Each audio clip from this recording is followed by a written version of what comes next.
नमस्कार. मी आज आपल्यापुढे घेऊन आलो आहे एक नवीन विषय. तो आहे अमरावती लोकसभा निवडणूक 2024चा. अर्थातच मला आपल्या दोघांनाही तो विषय अत्यंत महत्त्वाचा आहे. चला, मी अभिजित पडोळे. मित्रहो, गेल्या अनेक दिवसापासून अमरावती लोकसभेची भाजपची उमेदवारी कोणाला मिळेल अशी चर्चा केवळ अमरावतीतच नाही तर महाराष्ट्रात रंगली होती. आणि अखेर आज भाजपची तिसरी यादी जाहीर झाली आणि यात नवनीत रवी राणा यांना भाजपने उमेदवारी जाहीर केली. देवेंद्र फडणवीस, जे की महाराष्ट्र राज्याचे उपमुख्यमंत्री आहेत आणि भाजपचे नेते आहेत, जबाबदारीचे नेते आहेत, ते काही दिवसांपूर्वी अमरावती येथे आले होते आणि त्यांनी पत्रकारांशी बोलताना असं सांगितलं की अमरावती लोकसभा क्षेत्राचा उमेदवार हा भाजपच्या चिन्हावरच लढेल, असे त्यांनी सुतोवाचच करून टाकले. आणि ही उमेदवारी कोणाला मिळेल हे मात्र त्यांनी नाव जाहीर केले नव्हते. आणि अखेर त्यांनी जरी ते नाव जाहीर केले नाही तरी मात्र ते नाव जनतेने मात्र जाहीर करून टाकले होते. ते नवनीत रवी राणा यांचं. आणि अखेर आज भाजपने तिसरी यादी जाहीर केली. त्या तिसऱ्या यादीमध्ये अमरावती लोकसभा क्षेत्र भारतीय जनता पार्टीचे उमेदवार म्हणून नवनीत रवी राणा, चिन्ह कमळ, या चिन्हावर त्यांची उमेदवारी जाहीर केली. मित्रांनो, एक गोष्ट तुम्हाला सांगावीशी वाटते की काही दिवसापूर्वी रवी राणा यांच्या पक्षाने म्हणजे युवा स्वाभिमान पक्षाने कार्यकर्ता मेळावा अमरावती या ठिकाणी जाहीर केला होता. तो कार्यकर्ता मेळावा झाला आणि त्या कार्यकर्ता मेळाव्यामध्ये स्वाभिमानी पक्षाच्या नेत्या नवनीत राणा यांनी पक्षाच्या प्राथमिक सदस्यत्वाचा राजीनामा दिला. हा प्राथमिक सदस्यत्वाचा राजीनामा म्हणजे पूर्ण युवा स्वाभिमान पक्षाच्या पार्टीचा राजीनामा होता. पक्षाचाच राजीनामा त्यांनी दिला आहे. त्यानंतर त्यांनी भाजपशी जुळवून घेतले. खरं तर भाजपशी जुळवणे हा त्यांच्यासाठी फार मोठा काही असा विषय नव्हता. कारण 2019मध्ये जेव्हा त्या निवडून आल्या तेव्हाच त्यांनी काही दिवसांपूर्वी भारतीय जनता पार्टीशी जुळवून घेतले होते, आपल्या सर्वांना माहिती आहे. पण असो, पण खरा प्रश्न हा होता की जी व्यक्ती केवळ आपल्याला तिकीटं मिळावी म्हणून स्वतःच्याच पक्षाचा म्हणजे स्वाभिमान सोडून भाजपसोबत जुळतात, ती व्यक्ती कितपत जनतेसोबत स्वाभिमानी वागतील, हा आता खरा प्रश्न आहे. आणि या कसोटीला रवी राणा आणि नवनीत राणा यांना सामोरं जावं लागणार आहे. नवनीत राणा यांची जर आपण पार्श्वभूमी बघितली तर नवनीत राणा या 2019मध्ये पहिल्यांदा लोकसभेच्या रिंगणात उतरल्या. यावेळी त्यांनी पहिल्यांदा निवडणूक लढवूनही शिवसेना नेते आणि तब्बल 2 वेळा खासदार असलेले आनंदराव अडसूळ यांचा पराभव केला. नंतर हा पराभव अडसूळ यांच्या एवढा जिव्हारी लागला की त्यांनी नवनीत राणा यांचं जातीचं प्रमाणपत्र हे अवैध आहे हे ठरवण्याचा प्रयत्न केला. यासाठी ते कोर्टात सुद्धा गेलेत आणि कोर्टात गेल्यानंतर काय काय घडलं ते आपण पुन्हा याच व्हिडिओमध्ये बघू. परंतु 2019मध्ये नवनीत राणा या विजयी झाल्यात आणि आनंदराव अडसूळ यांचा 36,951 मतांनी त्यांनी पराभव केला. आणि विशेष म्हणजे वंचित बहुजन आघाडी, की ज्यांना वंचित बहुजन आघाडीला 2019 पासून भाजपची बी टीम आहे का असा सवाल केला जात आहे, त्या वंचित बहुजन आघाडीने म्हणजेच त्यांचे कॅन्डिडेट होते, त्यांचे उमेदवार होते गुणवंत देवपारे यांना 65,135 मते मिळाली आणि आनंदराव अडसूळ यांचा पराभव झाला तो 36,951 मतांनी.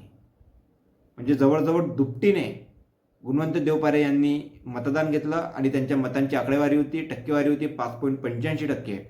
तर रवी राणा यांना जे मतं मिळाली ती होती 5,10,947, म्हणजे एकूण 48.87% मतं हे नवनीत राणा यांना भेटलेली होती. आणि आनंदराव अडसूळ यांना 4,73,996 मते, म्हणजे 42.55% मतं ही आनंदराव अडसूळ यांना भेटली होती. या ठिकाणी एक मोठा विषय असा आहे की ज्यावेळेस रवी राणा आणि नवनीत राणा या युवा स्वाभिमान पक्षामध्ये होते, नवनीत तेव्हा यांनी शरद पवार साहेबांची राष्ट्रवादी काँग्रेस पार्टी आणि काँग्रेस या दोन्ही पक्षांचा पाठिंबा घेतला होता. नंतर त्या 2019च्या लोकसभेच्या निवडणूक रिंगणात उतरल्या आणि विजयी झाल्या. पण या ठिकाणी महत्त्वाचा मुद्दा असा आहे, त्या निवडून आल्यानंतर काही दिवसातच त्यांनी भाजपशी जुळवून घेतले आणि सरळ जाहीर केलं की मी आता UPAचा घटक राहिलेली नाही. हे नवनीत राणा यांनी जाहीर केलं.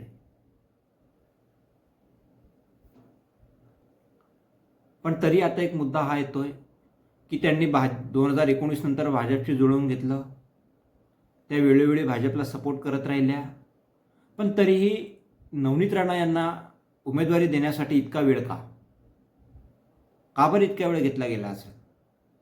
तर यावर एक महत्त्वाचा विषय असा आहे, तो म्हणजे जात प्रमाणपत्राचा. जात प्रमाणपत्राच्या संदर्भात सुप्रीम कोर्टाचं काय म्हणणं आहे आपण बघूया की अमरावतीच्या खासदार नवनीत रवी राणा यांचे जात प्रमाणपत्र रद्द करण्याचा मुंबई उच्च न्यायालयाच्या निर्णयाला आव्हान देणाऱ्या याचिकेवरील निकाल सर्वोच्च न्यायालयाने राखून ठेवलेला आहे. कदाचित हा निकाल लागला तर जर नवनीत राणा यांचं जात प्रमाणपत्र वैध ठरवलं तर ठीक, आणि जर अवैध ठरवलं तर मग काय? हाही विचार भारतीय जनता पार्टीने केला असेल आणि म्हणूनच भाजपने उमेदवारी दिली. परंतु सुप्रीम कोर्टाच्या आधी उच्च न्यायालयामध्ये जेव्हा ही केस होती तेव्हा उच्च न्यायालयाने जो निकाल दिला यामध्ये असं म्हटलेलं आहे की अमरावती लोकसभा मतदारसंघ अनुसूचित जातीसाठी राखीव आहे आणि या मतदारसंघातून निवडणूक लढण्यासाठी नवनीत राणा यांनी बनावट कागदपत्रांच्या आधारे अनुसूचित जातीचा दाखला मुंबई उपनगर उपजिल्हाधिकाऱ्यांकडून मिळवला असल्याचा आरोप करीत शिवसेनेचे माजी खासदार आनंदराव अडसूळ यांनी 2017 मुंबई उच्च न्यायालयात रिट याचिका दाखल केली होती. या याचिकेवर सुनावणी करताना मुंबई उच्च न्यायालयाचे नवनीत राणा यांचे जात प्रमाणपत्र जून 2021 रद्द केले होते. कोणी केले होते? तर उच्च न्यायालयाने. नवनीत राणा यांनी 2013 जात प्रमाणपत्र मिळवले होते. हे प्रमाणपत्र आणि वैधता प्रमाणपत्र हे दोन्ही न्यायालयाने रद्द केले आणि त्यांना 2 लाख रुपयाचा दंड सुद्धा ठोठावण्यात आला होता. उच्च न्यायालयाच्या या निर्णयाला आव्हान देणारी याचिका नवनीत राणा यांनी सर्वोच्च न्यायालयामध्ये दाखल केली. ही याचिका कोणी दाखल केली? नवनीत राणा यांनी. आणि राणा यांचे जात प्रमाणपत्र रद्द करण्याच्या उच्च न्यायालयाच्या निर्णयाला सर्वोच्च न्यायालयाने यापूर्वी स्थगिती दिली होती. आता काय घडलेलं आहे? निकाल पूर्ण झालेला आहे. सगळी न्यायालयीन प्रक्रिया आटोपलेली आहे आणि या प्रकरणी न्यायालयात सुनावणी पूर्ण झाली असून फक्त त्यावर निकाल अपेक्षित आहे. आणि जर कदाचित त्यावर सुप्रीम कोर्ट काय निकाल देतं या सगळ्याचा विचार करूनच भारतीय जनता पार्टीने नवनीत राणा यांना उमेदवारी दिली. त्यानंतर आहे स्थानिकांचा प्रचंड विरोध. मित्रांनो, एक माझ्याकडे आजच्याच एका पेपरला बातमी आली. ते बातमी अशी आहे की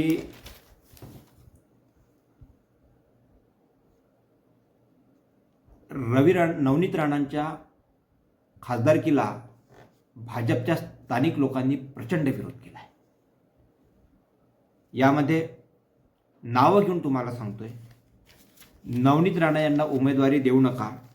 मंगळवारी अमरावतीतील भाजपच्या नेत्यांनी काही करा पण नवनीत राणांना उमेदवारी देऊ नका असे साकडे भाजपचे नेते तथा उपमुख्यमंत्री देवेंद्र फडणवीस यांना घातले आहे. यावेळी प्रदेशाध्यक्ष चंद्रशेखर बावनकुळे यांच्याकडेही मागणी करण्यात आली.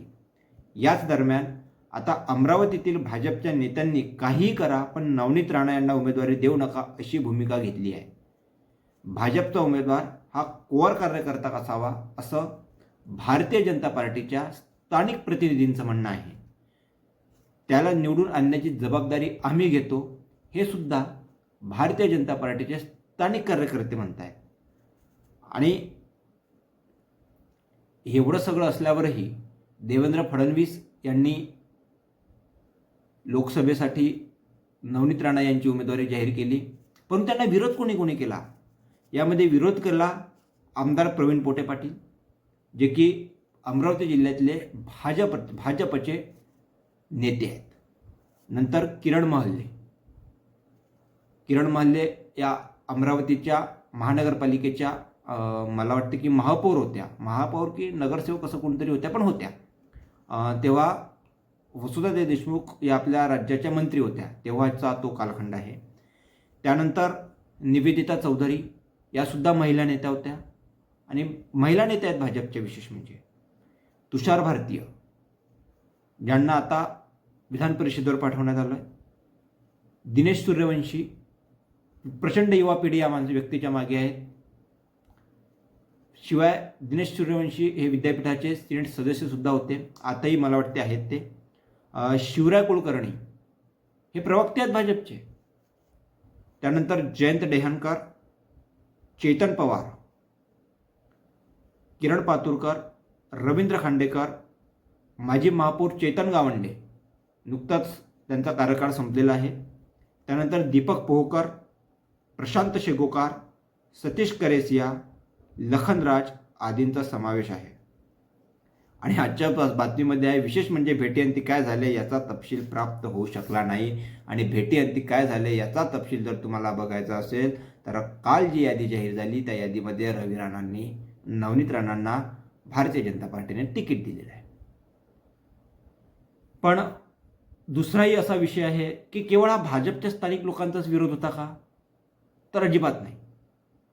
नवनीत राणा यांच्याविषयी अमरावती जिल्ह्यामध्ये सुद्धा, अमरावती लोकसभा क्षेत्रामध्ये सुद्धा प्रचंड प्रमाणात नाराजी आहे. कारण त्यांच्या कामाची शैली ही थोडी एकाधिकारपणे वळणारी आहे. तिथल्या स्थानिक नेत्यांना न विचारणे, तिथल्या लोकांना न विचारणे, अशा पद्धतीने त्यांच्या कामाची शैली आहे. आणि दुसरं म्हणजे शासकीय कामं जशा पद्धतीने करायला पाहिजे ती कामं कमी आणि केवळ दिखावा जास्त आहे. यामुळे सुद्धा नवनीत राणा यांच्याविषयी प्रचंड नाराजी आहे. त्यानंतर 5 वर्षामध्ये नवनीत राणा यांनी फार कमी गावांमध्ये दौरा काढलेला आहे, फार कमी गावांमध्ये भेटी दिल्या त्यांनी. अनेक गावं अशी आहे की त्या 5 वर्षामध्ये त्या प्रत्येक गावात त्या पोचल्याच नाहीत. हे सुद्धा त्यांचं एक नाराजीचं कारण होतं स्थानिक पदाधिकाऱ्यांचा. आणि सगळ्यात महत्त्वाचा विषय म्हणजे महाराष्ट्रात जे सत्तांतर झाली या 5 वर्षाच्या मधात, आणि जो काही उद्धव ठाकरे यांचं सरकार पडून शिंदेगड स्थापन झाला, नंतर त्यांना फडणवीसांनी पाठिंबा दिला आहे आणि शिंदे फडणवीस सरकार तयार झालं, नंतर अजित पवारांनी पाठिंबा दिला आहे, नंतर शिंदे फडणवीस आणि अजित पवारांचं सरकार स्थापन झालं आहे. आणि या महत्त्वाच्या भूमिकेत, शिंदे गटाच्या महत्त्वाच्या भूमिकेत विशेष होते ते बच्चू कडू, जे की आज एनडीएचा घटक आहे. त्या बच्चू कडूंचा सुद्धा नवनीत राणा यांना प्रचंड विरोध होता. त्यांचा विरोध हा सगळा महाराष्ट्रालाच माहिती आहे. या ठिकाणी मी त्याविषयी फारसं असं भाष्य सुद्धा करणार नाही. पण जेव्हा केव्हा करेल, जेव्हा बच्चू कडू हे त्यांच्या उमेदवाराची यादी जाहीर करतील किंवा त्यांचा उमेदवार जाहीर करतील अमरावती लोकसभा क्षेत्रामध्ये, तेव्हा मी त्यांचा त्या नवनीत राणा, रवी राणा आणि बच्चू कडू यांचा काय विरोध आहे हे सगळं त्या व्हिडिओमध्ये एक्सप्लेन करेल. पण या सगळ्यांच्या भूमिकेला डावलून भारतीय जनता पार्टीने नवनीत राणा यांना उमेदवारी दिली. पण एक ट्विस्ट असं आहे की नवनीत राणा यांना उमेदवारी आजच का दिली? खरं राजकारण काय आहे? खरं राजकारण त्यामध्ये एक आहे की काल वंचित बहुजन आघाडीची, महाविकास आघाडी आणि वंचित बहुजन आघाडी यांची जी युती होती ती युती तुटली. आणि हाच प्लस पॉइंट देवेंद्र फडणवीस यांनी गाठला. इकडे वंचितने अमरावती लोकसभेसाठी त्यांचा उमेदवार जाहीर केला आणि काही वेळातच भाजपने नवनीत राणा यांना उमेदवारी जाहीर केली. आणि थोडंसं जर आपण मागं गेलं, हे का बरं घडलं ह्याचा जर आपण थोडासा अभ्यास केला तर आपण 2019च्या निवडणुकीत जे बघितलं की ज्या आनंदराव अडसुळांची सीट ही नवनीत राणा यांनी 36,000 पराभूत केली, तर वंचित बहुजन आघाडीच्या उमेदवाराला त्या ठिकाणी मतदान भेटलं होतं 65,000च्या घरात.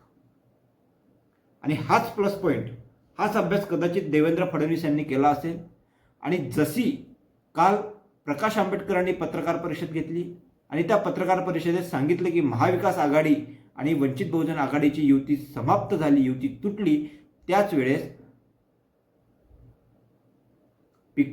देवेंद्र फडणवीस यांनी विचार केला असेल की आता आपल्याला पुढची पायरी आपण खेळायची आणि नवनीत राणा यांना उमेदवारी जाहीर करायची. काल ते सगळं क्लिअर झालं, आजही क्लिअर झालं आणि आज अखेर भारतीय जनता पार्टीने त्यांना उमेदवारी दिली. पण भारतीय जनता पार्टीने उमेदवारी देत असताना नवनीत राणा यांचाच का बरं विचार केला असेल, हाही एक महत्त्वाचा मुद्दा आहे. तर आपण जर बघितलं 2014 मध्ये पहिल्यांदा आमदार झाले रवी राणा. 2014 मध्ये आमदार झाल्यानंतर 14 ते 19 जेवढी जवळीक रवी राणाने भाजपसोबत किंवा विशेषतः फडणवीसांसोबत जुळवली नाही त्यापेक्षा जास्त 2019 नंतर जुळवली. आणि तेही स्थानिक नेत्यांना डावलून, भाजपच्या स्थानिक नेत्यांना डावलून सगळ्यात जास्त जवळीक जर कोणी साधली असेल अपक्ष आमदार म्हणून अमरावती जिल्ह्यामध्ये ते रवी राणा यांनी. फडणवीसांच्या पाठी उभे राहिले ते. ज्या ठिकाणी फडणवीसांचा विरोध असायचा त्याच ठिकाणी नवनीत राणा यांचा आणि विशेषतः रवी राणा यांचा विरोध असायचा. ही जवळीक फडणवीस यांनी आणि राणा यांच्यामध्ये जेवढी जवळीक झाली, या जवळीकचा फायदा त्यांना झाला. त्यानंतर अत्यंत महत्त्वाचं की ज्या पक्षाचं राजकारण हे भावनिकतेवर चालतं, धर्मावर चालतं, ते काम रवी राणा आणि नवनीत राणा यांनी केलं आहे. म्हणजे अमरावतीच्या जिल्ह्यात विकासात्मक राजकारण तर केलंच असेल त्यांनी, पण त्याहीपेक्षा जास्त भावनिक मुद्द्यांवर राजकारण केलं गेलं. मग तो हनुमान चालिसेचा मुद्दा असू द्या, काल परवा झालेलं शिवमहापुराण असू द्या, मध्यंतरी अमरावतीमध्ये एक मोर्चा निघाला होता त्यामध्ये सुद्धा रवी राणा, नवनीत राणा सगळ्यात पुढे होते. त्यावेळी यशोमतीताई ठाकूर यांच्यावर मोठ्या प्रमाणात आरोप सुद्धा केले गेले होते. यशोमतीताई ठाकूर अमरावती जिल्ह्याच्या पालकमंत्री होत्या. हे भावनिक राजकारण मोठ्या प्रमाणात नवनीत राणा आणि रवी राणा यांनी केलं. हा सुद्धा फायदा याचा फायदा भाजपला झाला आहे. त्यानंतर आपण जर बघितलं तर नवनीत राणा, रवी राणा यांची भाषणे नेहमी बीजेपीच्या फेवरची असायची.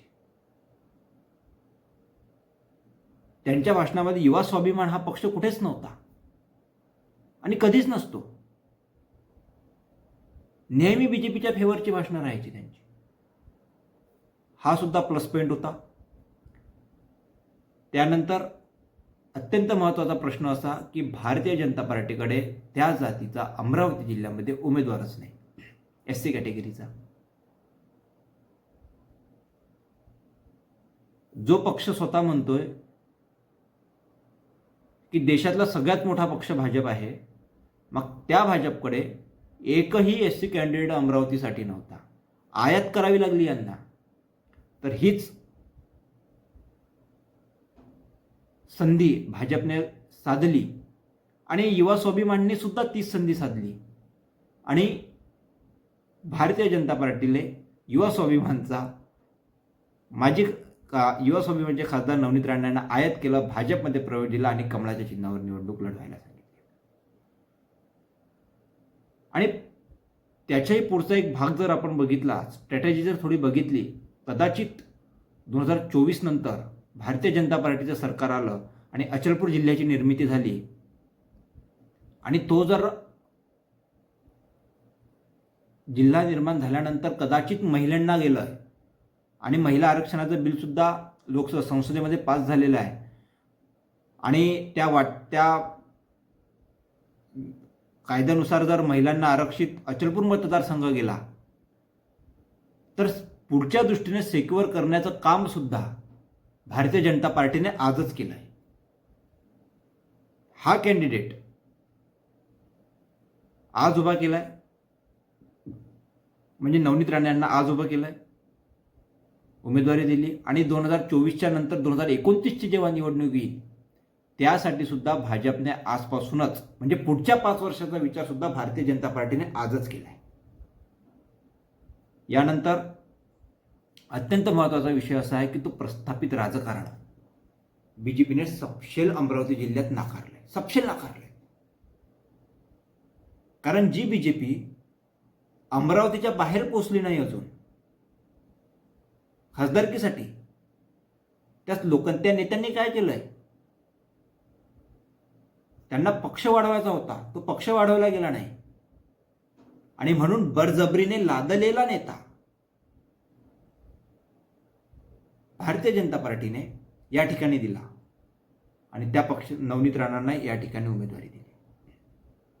हे सगळे विषय आहेत आणि यात एक आणखी महत्त्वाची गोष्ट जर आपण बघितली तर हा मतदारसंघ 2 पक्षाचा बालेकिल्ला राहिलेला आहे.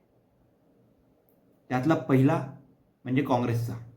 1991 पर्यंत हा मतदारसंघ काँग्रेसचा होता. 1991 मध्ये ज्या लोकसभेच्या निवडणुका झाल्या, 91 की 92 मध्ये असं काहीतरी, तर त्यावेळेस माजी राष्ट्रपती प्रतिभाताई पाटील इथल्या काँग्रेसच्या शेवटच्या खासदार ठरल्या आणि काँग्रेसला संधी आहे ती चालून आली आता 2024 मध्ये.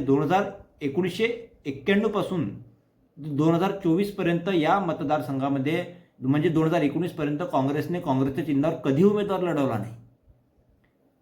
1991 मध्ये त्यांना संधी दिली, त्यानंतर दादासाहेब गवईंना संधी दिली. दादासाहेब गवई सुद्धा इथून निवडून आले, ते RPIचे होते, नंतर ते राज्यपाल वगैरे झाले बिहारचे तिकडे. त्यांना काँग्रेसने पाठिंबा दिला होता. दुसऱ्या निवडणुकीमध्ये पुन्हा दादासाहेब गवई उभे राहिले. हा मतदारसंघ शिवसेनेचा वाटायला गेला युतीमध्ये. शिवसेनेचे अनंत गुळे निवडून आले. मग 2009 पर्यंत 2004 पर्यंत अनंत गुळे होते. 2009 मध्ये अडसूळ आले. म्हणजे 1991 मध्ये हा मतदारसंघ काँग्रेसने सांभाळला आणि 1991च्या पुढे साधारणतः 96-97च्या पुढे समजा हे 5 वर्ष दादासाहेब गवईचे जर सोडले तर 97-98च्या पुढे हा मतदारसंघ शिवसेनेने सांभाळला. म्हणजे दोन्ही पक्षाचा बालेकिल्ला होता. हा काँग्रेसचा पण होता आणि शिवसेनेचा पण होता. शेवटा शिवसेनेचा होता अडसुळेपर्यंत. परंतु आता हा मतदारसंघ पुन्हा काँग्रेसच्या वाट्याला आला आहे. काँग्रेससाठी संधी चालून आलेली आहे. पण काँग्रेस कितपत काम करते हे आपल्याला बघायला मिळेल. नंतर वंचितची भूमिका काय आहे. वंचितने जरी उमेदवार जाहीर केला पण तिकडे काँग्रेसने बळवंत वानखडे यांना उमेदवारी जाहीर केलेली आहे. यांची भूमिका काय होईल, कारण दोन्ही उमेदवार एकाच जातीचे आहेत. कदाचित जर जातीय डिवायडेशन झालं तर कुणाला याचा फटका बसेल हे आता आपल्याला कळून येईल. त्यानंतर बच्चू कडू ही काय भूमिका घेतात हाही एक महत्त्वाचा प्रश्न आहे. कारण बच्चू कडू यांनी सपशेल सांगितलेलं आहे की कुठल्याही परिस्थितीत नवनीत रवी राणा यांना निवडून येऊ देत नाही. आजची जर पत्रकार परिषद बघितली असेल तर त्यांनी तेच सांगितलं आहे. आधी तुझं हे सांगत होते की त्यांचं आणि वैर बच्चू कडू आणि राणा दाम्पत्य या दोघांचे वैर खूप मोठं आहे. ते काय भूमिका घेतात हाही एक महत्त्वाचा विषय आहे. हे सगळे एकंदरीत विषय आहेत. पण असो, आजच्या व्हिडिओमध्ये आपण एवढंच बघितलं की बहुचर्चित असलेली अमरावती लोकसभेची निवडणूक आज यांना जाहीर झाली, भारतीय जनता पार्टीला जाहीर झाली. आणि ती जाहीर झाल्यानंतर ती निवडणूक कशा पद्धतीने होईल आता हे बघणं आपलं महत्त्वाचं काम आहे. एक जर बघितलं, छोटेसे 2-3 पॉईंट तुम्हाला सांगतो आणि हा व्हिडिओ समाप्त करतोय. एक म्हणजे काँग्रेसला चालून आलेली एक संधी आहे, ते संधीचं सोनं करतात का हे आपण बघूया. भारतीय जनता पार्टीने लॉंग टाईमचा विचार करत या ठिकाणी भाजपचा पहिल्यांदा कमळ चिन्हावर निवडणूक लढवली, म्हणजे लढवणार आहेत. ते नवनीत राणे यांच्या माध्यमातून ते विजयी होतील का हे पण आपण बघूया. आणि ज्यांना विचारांचं राजकारण जे म्हणतात बच्चू कडू, आज बच्चू कडूंचा मतदार हा साधारणतः सामान्य आहे, गरीब आहे. तो काही फार असा मोठा पैशाने मोठा असलेला त्यांचा मतदार फार कमी आहे. आणि आज या सरकारमध्ये गरिबांची काय अवस्था आहे, या सगळ्या मुद्द्याला चालून बच्चू कडू काय करतात, स्वतःचा उमेदवार देतात की कुणाला पाठिंबा जाहीर करतात की निवडणुकीतूनच माघार घेतात, म्हणजे कोणालाच काहीच बोलणार नाहीत. मतदारांना त्यांच्या मतदारांना तुम्हाला जे करायचं आहे ते करा असं सांगतील की काय, ही सुद्धा एक महत्त्वाची आणि जमेची बाजू आहे. म्हणजे हा सुद्धा एक महत्त्वाचा विषय आहे. झाले 3 विषय आहे. आणि चौथा हा विषय आहे की वंचित बहुजन आघाडी किती मतदान घेत आहे. हे 4-5 विषय आपल्याकडे आहेत. हे सगळं येणाऱ्या काळात आपल्याला कळूनच जाईल. जसे जसे फॉर्म भरण्याचे दिवस येईल तसं तसं आपण भेटत राहू. आता दररोज भेटू, नवीन नवीन विषयासोबत भेटू. येणाऱ्या काळात कोण बाजी मारेल, हा मतदारसंघ पुन्हा काँग्रेसला जाईल की भाजप या मतदारसंघात आपलं निशाण फडकवेल, हा आता महत्त्वाचा विषय आहे. तोच आपण विषय, त्या विषयाची आपण वाट बघू. एवढंच सांगतोय आणि थांबतोय. नमस्कार.